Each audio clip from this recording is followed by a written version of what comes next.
Yes, of Wisconsin, of Michigan, of She's Arizona. out there. But no, I mean, I think that they have outlined a plot that so directly affects the states. We know that Jack Smith, the special counsel, has subpoenaed records from all state-level officials in those 7 states where there were, I believe it's 7, where there were fake electors. But I came out of this wondering, like, where are the rest of those state-level especially because fraud is a state crime in addition to being a federal crime in every state in the country, and so state-level prosecutors could bring those cases everywhere. It's also where the elections are won or lost at the state level, right? Look, watching this, I mean, I think one, it surpassed every expectation from sitting in the White House when this committee was created, you know, what we thought this would be. But I think it's also important to remember here who Merrick Garland is. I mean, Merrick Garland is allergic to politics. So he is not going to watch this and look at this and see the impassioned case made by Jamie Raskin and think, wow, this is political pressure for me to act. You just have to look at his history. Why he was actually nominated to this job was because he's allergic to politics and he plays the long game. What we don't know now, which is maddening for everybody who wants something to happen here, which is a lot of Americans, is what the Department of Justice actually has and knows, right? I mean, we don't know if they have different information, less information, more information. We won't know that for some time. So watching this, it does feel like they should pass the baton. But for expectation purposes, the Department of Justice does not see it as a baton being passed to them. They see it as they are doing an independent investigation. They're going to announce something when they're ready to announce it. And to the extent this additional evidence is helpful to their inquiry, they'll use it. Of course. Of course. Much more to get to tonight, including the unexpected declaration from investigators today about why they said law enforcement was not adequately staged, why they were not adequately prepared for what happened on January 6th. This was brand new from them today. That's ahead. Stay with us. No man who would behave that way at that moment in time can ever serve in any position of authority in our nation again. He is unfit for any office.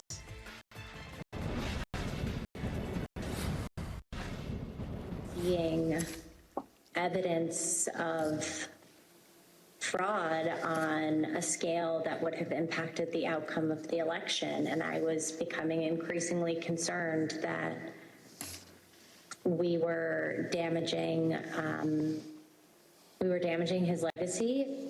What did the president say in response to what you just described? He said something along the lines of, you know, nobody will care about my legacy if I lose, so that won't matter. The only thing that matters is winning. No one will care about my legacy if I lose. The only thing that matters is winning. Welcome back to our primetime recap of today's final public meeting from the January 6th investigation. That was testimony we had never seen before today from Hope Hicks. She's a longstanding Trump advisor who came with him to the White House from her previous job working at the Trump Organization, which is now a felon. I mean, the organization is, which is weird. Hope Hicks is one of the witnesses who came in to testify late in the game. The committee today releasing testimony from her both on Trump's desperation to not be seen as a loser, his pure inherent inability to concede that he lost the election, but also on this point from Hope Hicks, on the question of Trump's own decision-making about trying to end the violence once it started on January 6th itself. One witness, Hope Hicks, provided the committee with records of her text messages on January 6th. In one exchange with another staffer, he texted her, "Hey, I know you're seeing this, but he," referring to President Trump, "really should tweet something about being nonviolent." "I'm not there," Hicks replied. "I suggested it several times Monday and Tuesday, and he refused." When Ms. Hicks came in to provide testimony to the committee, we asked her about this exchange. Her explanation is that the he in this text wasn't the president, but rather it was Eric Hirschman. Take a listen to her testimony. When you wrote, "I suggested it several times," and it presumably means that the president say something about being nonviolent. You wrote, "I suggested it several times Monday and Tuesday, and he refused." Tell us what happened. Sure. I didn't speak to the president about this directly, but I communicated people like Eric Hirschman, that it was my view that it was important that the president put out some kind of message in advance of the event. And what was Mr. Hirschman's response?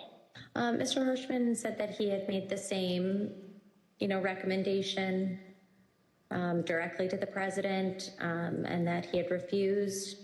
Just so I understand, Mr. Hirschman said that he had already recommended to the president that the president convey a message that people should be peaceful on January 6th, and the president had refused to do that? Yes.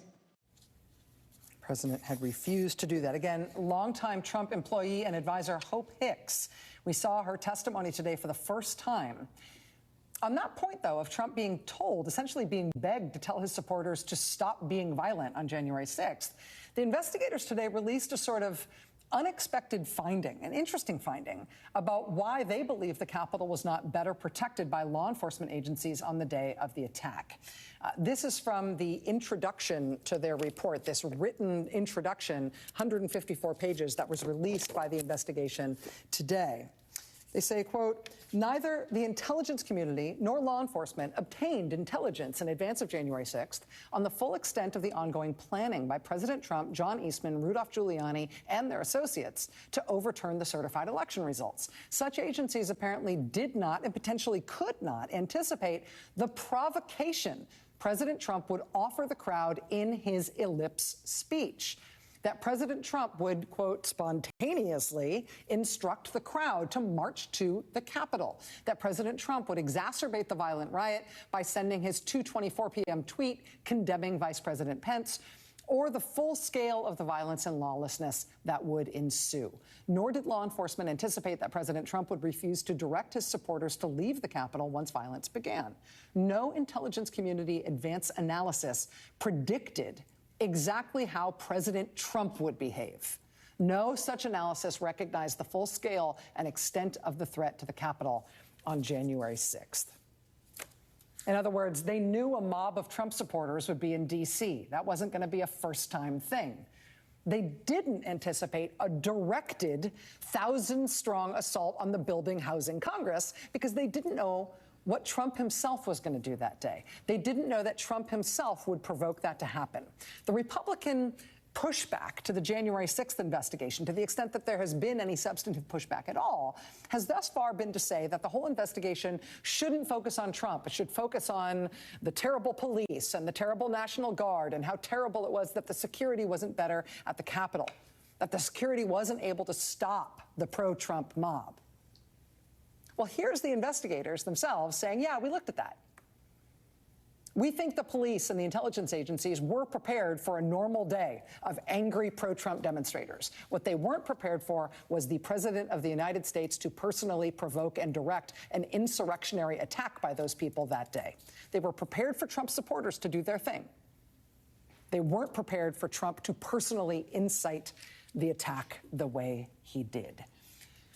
Joined again by my MSNBC co-hosts here. Jen Psaki, let me just ask you, you were in an unusual position here as part of the Biden transition, preparing for the inauguration just days later. What's your reaction to hearing that specificity about what it was like to prepare for the security threats that day? I mean, we were sitting in our houses because it was COVID, doing conference calls the night before January 6th, so January 5th, trying to plot out and plan what kind of delay tactics, I mean, on the floor, would happen that would prevent Pence and the Republicans from certifying the election. We expected it to be an 18-hour day, a 20-hour day. We were going to rotate to cover it and to follow it. We did not know, obviously. We did not prepare for it. We did not think there was going to be this type of a security breach. Otherwise, we would have discussed that. That was not part of our discussions. I'd also say that what's so compelling, I'm just going to borrow yours for a second here. I tried to save paper, sharing with Alex. What is so compelling about the beginning of this report that really pulls you in, I mean, we're all kind of nerds here, I think it's safe to say, is that they quote all of these people, to your point, Rachel, who participated in these attacks, who basically said, Donald Trump told me to go, so I went. I'm paraphrasing here.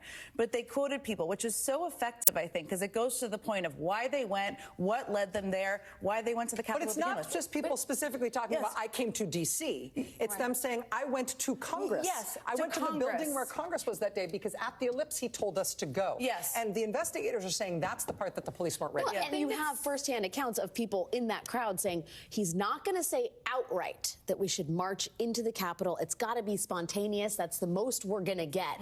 They knew that it wasn't going to be an official order, but that it was going to look spontaneous. I mean, there's so many questions about which groups had inside information to the insurrection that Trump was planning. In the report, it says Trump was planning on going to the floor of the House to oversee the certification of the electoral votes. I mean, that part I get. I mean, the part that I'm a bit skeptical about, to be honest, Donald Trump had signaled to the Proud Boys, stand back and stand by, okay, you can say that. They were planning online. They were saying online they were going to come. Donald Trump, 2 years ago today, tweeted, it's going to be wild. On January 5th, Steve Bannon goes on a radio show that anyone could hear if you're listening to it and says all hell is going to break loose. I think this might need to prompt another investigation. How could you not anticipate? These are the Proud Boys and the Oath Keepers. And you're saying that you think they're just going to come and do what? See, I think March they thought it was, what they're saying is they thought it was going to be another Million MAGA march like it had been in December, right? Remember we had a violent march. Somebody was stabbed at that. I mean, it was a violent, bad protest around which there was a lot of the same rhetoric. What they didn't expect was literally tens of thousands of people being turned around from the Ellipse saying, go, I'll meet you there. Yeah, a quick nuance on that goes to Trump's culpability is, yes, they prepared for a protest, they got a coup. Yeah. Even some of Trump's own aides, many of whom cooperated, said they themselves were surprised. You could put to the side the moral question of how much they understood the apparent venality of their boss, but that is how furtive Donald Trump was, because he